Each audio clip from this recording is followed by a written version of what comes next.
وَيَقُولُ الَّذِينَ كَفَرُوا لَوْلَا أُنزِلَ عَلَيْهِ آيَةٌ مِّن رَّبِّهِ۔ کافر یہ کہتے تھے کہ بھئی یہ قرآن جو ہے اس کے ذریعے بڑے بڑے معجزے کیوں ظاہر نہیں ہوتے؟ اگر یہ اللہ کا کلام ہے تو ہم تو یہ کلام پڑھیں اور پہاڑ ہل جائے۔ تو اس کو اجمالی طور پر قرآن نے یوں شروع کیا کہ یہ کافر کہتے ہیں کہ نبی پر اپنے رب کی طرف سے کوئی معجزہ، کوئی نشانی نازل کیوں نہیں ہوتی، فرمائشی نشانی۔ یہ بار بار دہراتے تھے سوال، تو قرآن بھی ان کے سوال کو بار بار دہراتا تھا۔ تو چونکہ اس کا بہت دفعہ معقول جواب دیا جا چکا ہے، تو اس لیے اب جب یہ مشرکین نے سوال دہرایا تو اللہ نے کیا جواب دیا؟ قل ان اللہ یضل من یشاء ویہدی الیہ من اناب۔ اے نبی ان سے کہہ دیجیے اللہ جس کو چاہتا ہے گمراہ کر دیتا ہے، اور جو اللہ کی طرف رجوع کرنا چاہتا ہے اللہ اس کو ہدایت دے دیتا ہے۔ مطلب یہ ہے کہ تمہارے ان اشکالات کا جواب دلیل سے نہیں ہے، بلکہ تم دعا مانگو کہ اللہ تمہیں ہدایت کی توفیق دے۔ ہم جب ایک دفعہ کسی کے سوال کا جواب دے دیں، پھر سوال کرے، پھر جواب دے دیں، پھر وہ سوال کرے، تو ہم کیا کہتے ہیں ایسے موقع پہ کہ بھائی اصل بات یہ ہے کہ معاملہ ہمارے ہاتھ میں تو ہے نہیں، اب اللہ ہی تمہیں ہدایت دے تو دے گا۔ یعنی ہم تو جتنا سمجھا سکتے تھے ہم نے سمجھا لیا ہے۔ تو اصل بات یہی ہے کہ واقعی جس کو اللہ گمراہ کرنا چاہے اس کو کوئی ہدایت نہیں دے سکتا۔ تو مطلب یہ کہ تمہیں اللہ نے ہی گمراہ کر دیا، دلوں پہ مہر لگا دی، اب ہمارے بس میں کیا ہے۔ تو یہی طرز قرآن نے اختیار کیا۔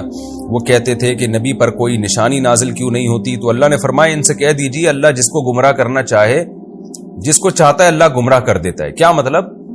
کہ اللہ نے تمہارے دلوں پر مہر لگا کے تمہیں گمراہ کر دیا ہے، تو اب تمہاری ہدایت سے ہم مایوس ہو گئے ہیں۔ وَيَهْدِي إِلَيْهِ مَنْ أَنَابَ، اور اللہ اس کو ہدایت دیتا ہے جو اللہ کی طرف رجوع کرنا چاہتا ہے۔ تو تم تو چاہتے ہی نہیں ہو، تو تمہیں کہاں سے ہدایت ملے گی؟ تم تو بس ایک سوال ہوگا، جواب آئے گا، پھر دوسرا سوال کھڑا کر دو گے، اس کا جواب آئے گا، پھر تیسرا سوال کھڑا کر دو گے۔ آگے اللہ فرماتے ہیں جو اللہ کی طرف رجوع کرتے ہیں اور جن کو ہدایت مل جاتی ہے ان کی حالت کیا ہوتی ہے؟ ان کی حالت یہ ہوتی ہے الذین آمنوا، یہ ایمان لاتے ہیں، وتطمئن قلوبہم بذکر اللہ، پھر ان کو قرآن سے وحشت نہیں ہوتی، اللہ کے نام سے وحشت نہیں ہوتی۔ ان مشرکین کو تو وحشت ہو رہی ہے کہ اللہ کا تذکرہ ہمارے سامنے کیوں کیا جا رہا ہے، اللہ کو یاد کیوں کیا جا رہا ہے، اسلام کی بات کیوں کی جا رہی ہے۔ لیکن جو اللہ کی طرف رجوع کرنا چاہتے ہیں، ہدایت چاہتے ہیں، پھر ان کو ہدایت ملتی ہے، تو ایمان لانے کے ساتھ ان کی حالت یہ ہوتی ہے کہ اللہ کے ذکر سے ان کے دلوں کو سکون ملتا ہے۔ پھر آگے اللہ نے فرمایا الا بذکر اللہ تطمئن القلوب، خوب سمجھ لو اللہ کے ذکر ہی سے دلوں کو سکون ملتا ہے۔ بہت اہم آیت ہے یہ کہ اللہ تو ایمان والوں کی صفت بیان کر رہے تھے کہ ان کے دلوں کو سکون اللہ کو یاد کر کے ملتا ہے، لیکن یہاں اللہ نے ایک اناؤنسمنٹ بھی کر دی کہ دنیا میں اگر کوئی احمق اور بے وقوف یہ سمجھتا ہے کہ سکون کی زندگی اللہ کو یاد کرنے کے علاوہ کسی اور کام میں ملے گی، تو وہ بھی یہ دماغ سے نکال دے اپنے کہ جی میں ڈپریشن کی گولیاں کھا لوں گا تو شاید میں بالکل صحیح ہو جاؤں، یہ دماغ سے نکال دے۔ اللہ نے بتایا کہ سکون صرف اللہ کو یاد کرنے سے ہی ملتا ہے، یعنی شریعت کو فالو کرنے میں ہی ہے۔ تو اگر سکون چاہتے ہو تو اللہ کو یاد رکھو۔ اللہ کو یاد کرنا مختلف طریقوں سے ہے، زبان سے بھی ذکر ہے، آپ سبحان اللہ والحمد للہ ولا الہ الا اللہ واللہ اکبر یہ ورد کریں، چوتھا کلمہ پڑھیں، سبحان اللہ وبحمدہ، کسی بھی طرح سے ذکر کریں، یہ بھی اس میں داخل ہے۔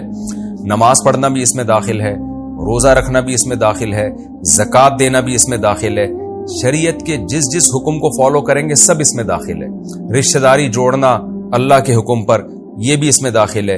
یعنی جس طرح سے بھی آپ اللہ کو یاد رکھیں گے، چاہے زبان سے یاد رکھیں یا اپنے عمل سے یاد رکھیں، تو یہ چیز آپ کے سکون قلب کا بہرحال ذریعہ بنے گی، چاہے وقتی طور پہ ٹینشن ہو۔ دیکھیں ہم روزہ رکھتے ہیں، وقتی طور پہ تو ٹینشن ہوتی ہے، لیکن نتیجے کے لحاظ سے بہرحال سکون ملتا ہے۔ یعقوب علیہ السلام نے کتنا صبر کیا، وقتی طور پہ تو ٹینشن تھی، لیکن اگر معاذ اللہ وہ اللہ کو یاد نہ کرتے تو پتہ نہیں کیا حال ہو جاتا ان کا۔ تو ان کے دل میں جو بھی ایک اطمینان کی کیفیات تھیں یعقوب علیہ السلام اور یوسف علیہ السلام میں، وہ اللہ کو یاد کرنے کی وجہ سے تھی، اور پھر اللہ نے کیسی خوشیاں دی ان کو۔ تو نتیجہ یہی نکلے گا کہ جو اسلام پر عمل کر رہا ہے، جو اپنے خدا کو یاد کر کے زندگی گزارتا ہے، اس کے تو دل میں سکون ہوگا، اطمینان والی زندگی ہوگی۔ جو اللہ سے ہٹ گیا تو اس کو سکون نہیں مل سکتا۔ الذین آمنوا وعملوا الصالحات، یہ تو دنیا میں حالت ہے ان کی کہ ان کو سکون ملے گا، اور آخرت میں کیا حالت ہوگی؟ فرمایا وہ لوگ جو ایمان لائے اور نیک اعمال اختیار کیے انہوں نے، طوبی لہم، ان کے لیے خوشخبری ہے، وحسن مآب، اور بہترین ٹھکانہ ہے جو جنت کی صورت میں ہوگا۔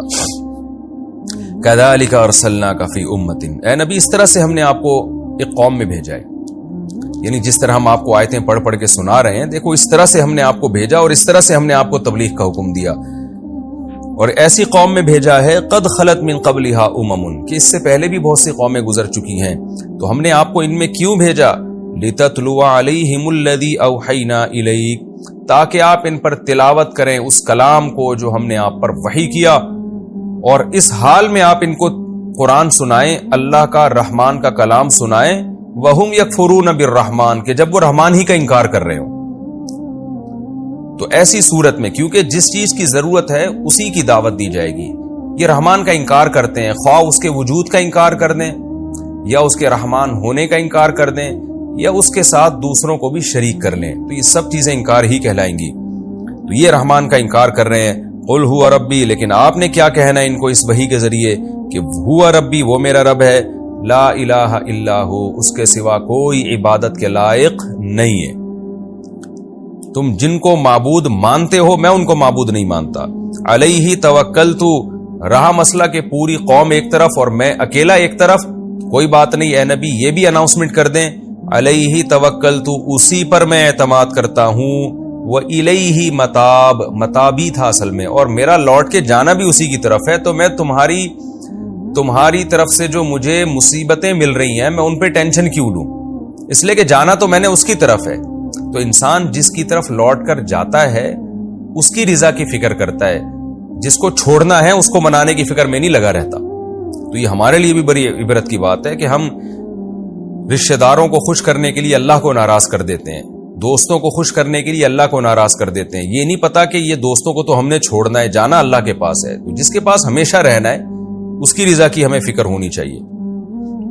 وَلَوْ أَنَّ قُرْآنًا سُيِّرَتْ بِهِ الْجِبَالُ، اور رہا یہ اعتراض کہ کوئی معجزہ نازل کیوں نہیں ہوتا، تو اللہ کہتے ہیں معجزہ یہ ہو سکتا تھا نا کہ قرآن پڑھتے اور پہاڑ اپنی جگہ سے ہل جاتے، قرآن پڑھتے اور زمین کی مہینوں کی مسافت سیکنڈوں میں طے ہو جاتی، یہ معجزے چاہتے ہو؟ یا مردوں سے تم کلام کرتے اور مردے گپ شپ لگانا شروع کر دیتے، یعنی قرآن مردوں پہ پڑھ کے پھونکتے اور مردہ زندہ ہو جاتا، قرآن پہاڑوں پہ پڑھ کے پھونکتے اور قرآن اپنی جگہ سے ہل جاتے، یا کسی شخص کو تم نے بھیجنا ہوتا اور اس پہ پھونک لگاتے اور وہ یہاں سے وہاں پہنچ جاتا اتنی سی دیر میں۔ اور قطعت بہ الارض کا یہ مطلب بھی ہو سکتا ہے زمین کاٹ دی جاتی، یعنی آپ قرآن پڑھتے اور زمین میں دراڑیں پڑ جاتی۔ تو یہ معجزے اگر ظاہر ہو بھی جاتے، وَلَوْ أَنَّ قُرْآنًا سُيِّرَتْ بِهِ الْجِبَالُ، اگر قرآن ایسا ہوتا کہ اس کے ذریعے پہاڑ ہلتے اپنی جگہ سے، ایسے ایسے معجزے ظاہر ہوتے، یا زمین کی مسافتیں طے ہوتی، یا اس کے ذریعے مردوں سے بات چیت کی جاتی، تو آگے جزا محذوف ہے۔ جزا کیا ہے کہ یہ پھر بھی ایمان نہیں لے کر آتے، کیوں؟ بل للہ الامر جمیعا، اس لیے کہ حکم سب کا سب اللہ ہی کے لیے، تو اللہ کی یہ منشا ہی نہیں ہے کہ ساری دنیا ایمان لے آئے، ایسے ایسے ڈھیٹ لوگ بھی دنیا میں موجود رہیں گے، تاکہ ان ڈھیٹ اور ہر دھرم لوگوں کو دیکھ کر جو پرہیزگار ہیں ان کی معاشرے میں قدر بڑھے، اللہ کی نظر میں بھی ان کی قدر بڑھے، کیونکہ تعرف الاشیاء بازدادها، کسی بھی چیز کو اس کے اگینسٹ سے پتہ چلتا ہے، سچے کی ویلیو جھوٹوں کو دیکھ کر ہوتی ہے، اچھے کی ویلیو ہوتی ہے بروں کو دیکھ کر۔ جو ماں باپ کے فرما بردار ہیں ان کی سوسائٹی میں ویلیو جب ہوگی جب کچھ نافرمان بھی ہوں، تو پھر ہم کمپیئر کریں گے، دیکھو ایک وہ لوگ ہیں ایک یہ لوگ ہیں، تو یہ خیر اور شر ہمیشہ رہے گا۔ تو اللہ کہتے ہیں اے نبی اگر آپ یہ سمجھتے ہیں کہ میں ایسے ایسے معجزے قرآن کے ذریعے دکھا دوں تو یہ ایمان لے آئیں گے، ایسا نہیں ہوگا۔ آگے قرآن کہتا ہے افلم ییأس الذین آمنوا، وہی بات قرآن کی عادت ہے ایسے موقع پہ تسلی دیتا ہے۔ مسلمانوں کا دل بڑا خراب ہوتا تھا کہ اتنے بڑے معجزے دیکھ کر بھی ایمان نہیں لے کر آئیں گے، تو یہ کیا یعنی کیسے پھر ہم دین کو دنیا میں غالب کریں گے؟ تو اللہ نے تسلی دے دی کہ دیکھو جو کام ہونا ہی نہیں ہے اس کی امیدیں کیوں لگاتے ہو، کیوں یہ یقین کر کے نہیں بیٹھ جاتے کہ سب سیدھے نہیں ہو سکتے، خیر شر دنیا میں رہے گا۔ کیونکہ جب کوئی شخص حق کا پرچار کر رہا ہو نا اور بڑے مضبوط طریقے سے، پھر بھی سب لوگ نہ مان رہے ہو تو آدمی کو غصہ تو آتا ہے نا، ٹینشن ہوتی ہے، وہ سمجھتا ہے شاید میری دعوت میں جان نہیں ہے، تو کیا ہو گیا ان ہٹ دھرموں کو؟ تو اللہ نے بتا دیا کہ بھئی ایسی چیز کی ٹینشن کیوں لیتے ہو جو کام مقدر میں ہے ہی نہیں۔